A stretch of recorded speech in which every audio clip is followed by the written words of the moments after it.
salut les tennis. Nous sommes le 17 décembre et aujourd'hui c'est la Saint-Judicaël. Et aujourd'hui on continue notre voyage au sein de la forme gestuelle et après la position d'attention, bien sûr, il y a la préparation. C'est parti. Alors la préparation. Donc la préparation est assez complexe. Il y a 4 étapes lors de cette préparation. Et oui, autant. Donc d'abord, il y a les prises. Ensuite, il y a l'orientation. Ensuite, il y a la prise d'élan de la raquette. Et pour finir, il y a la position de l'armée. C'est la fin de geste. C'est la fin de la préparation.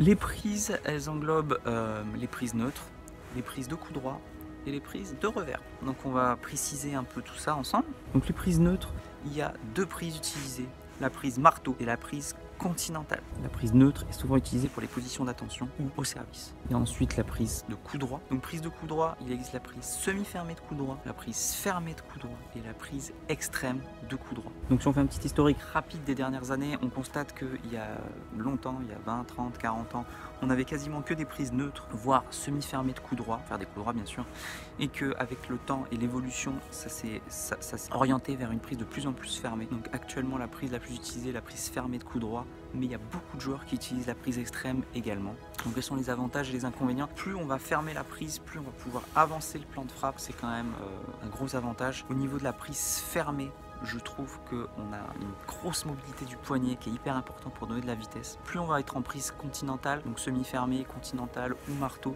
et plus on va pouvoir générer une puissance entre guillemets à plat et ou une coupée. Donc c'est pour ça qu'à l'époque on jouait que en coupée ou à plat, donc on utilisait vraiment ça. Maintenant quand même c'est limitant et la meilleure prise c'est quand même la prise fermée, voire extrême. Après chacun a son point de vue. Personnellement, j'aime moins la prise extrême parce que je trouve qu'elle peut être traumatisante pour le poignet. Donc à long terme, sur une carrière, je trouve que ce n'est pas optimal pour l'intégrité du corps. Ensuite pour les prises de revers, il y a semi-fermée de revers et la prise fermée de revers. Donc là, les prises dépendent principalement de la personne et de l'individu, de ses sensations. Ça dépend aussi si on a un revers à une main ou à 2 mains, si on est plutôt lifter, si on est plutôt à plat. Donc chacun est différent. Donc ça, ce sont les termes, hein, prise de revers, ce qui est paradoxal parce qu'il existe très souvent des joueurs qui utilisent un revers avec une prise marteau et il existe même quelques joueurs qui ont un revers avec une prise continentale. Donc c'est pas parce que ça s'appelle prise revers que c'est obligé qu'en revers on prenne l'une de ces prises là. L'orientation correspond au mouvement d'épaule qui est effectué par le joueur lors de la préparation. Donc c'est une rotation. Alors c'est souvent utilisé en même temps que la prise d'élan avec la raquette, mais c'est pas toujours le cas. Et nous ce qu'on veut au tennis, c'est qu'on soit de profil avec les épaules. Donc méfiez-vous, des fois on peut amener la raquette derrière et si on est très souple des épaules, ne pas tourner les épaules, ça arrive très souvent, ou simplement s'arrêter ici sur le côté et du coup on n'a pas du tout tourné les épaules et on peut quand même frapper un coup droit. Donc attention, cette orientation des épaules doit être prioritaire. Tac, c'est je tourne les épaules. Ensuite il y a des techniques plus avancées, hein. On peut tourner les épaules sans tourner les hanches, donc ça permet de dissocier le haut du corps du bas du corps, ce qui est très utile. On peut aussi tourner les hanches et être complètement de profil avant la frappe, peu importe, mais en tout cas l'important c'est que vous soyez de profil avec les épaules pendant cette orientation. Ensuite, il y a la prise d'élan. La prise d'élan, ça correspond au mouvement que l'on va faire avec la raquette, où on va amener la raquette derrière soi, prendre de l'élan avant de frapper. Donc elle peut être très raccourcie, il n'y a pas d'orientation, elle peut être très ample et elle peut être très ample avec en plus une bonne rotation des épaules.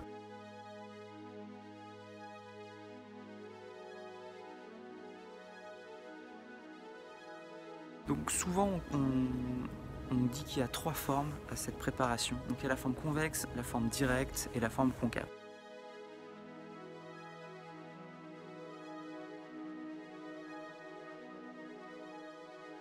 La forme convexe, c'est lorsque la tête de raquette va passer au-dessus et qu'on va faire un arc de cercle ou un C.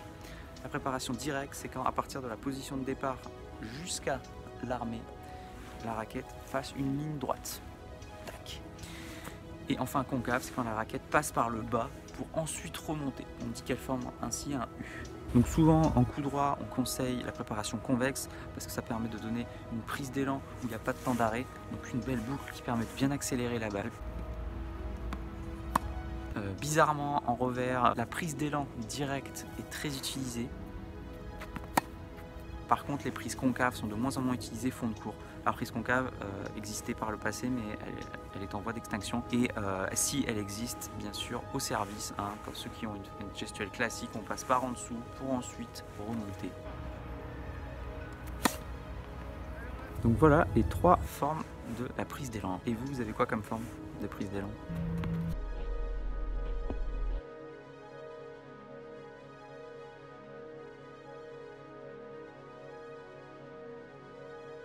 L'armée correspond à la fin de la préparation. Elle est super importante. Elle est souvent observée au service, mais en fait elle existe dans tous les coups. En coup droit, en revers, à la volée.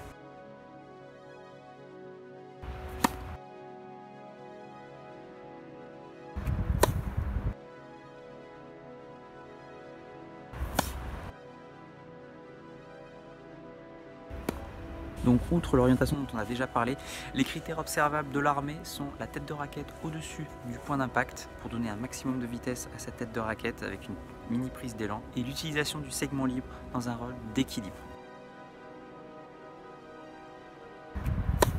C'est l'un des critères fondamentaux à observer si vous êtes coach ou si vous êtes joueur.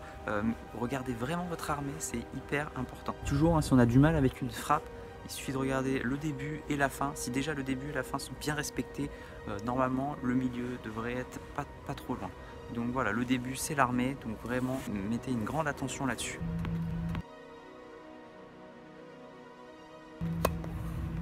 Vous avez vu, ma préparation était plus complexe qu'elle n'avait l'air. J'espère que vous étiez bien préparés. Donc si la vidéo vous a plu, n'oubliez pas de taguer un ami éventuellement dans les commentaires. Et si vous êtes fan des fondamentaux techniques, n'oubliez pas un rendez-vous le 25 décembre où je vous offrirai un document gratuit. Moi je vous dis à demain pour la prochaine vidéo. En attendant, n'oubliez pas, allez jouer au tennis, préparez-vous, progressez et surtout, faites-vous plaisir. Ciao.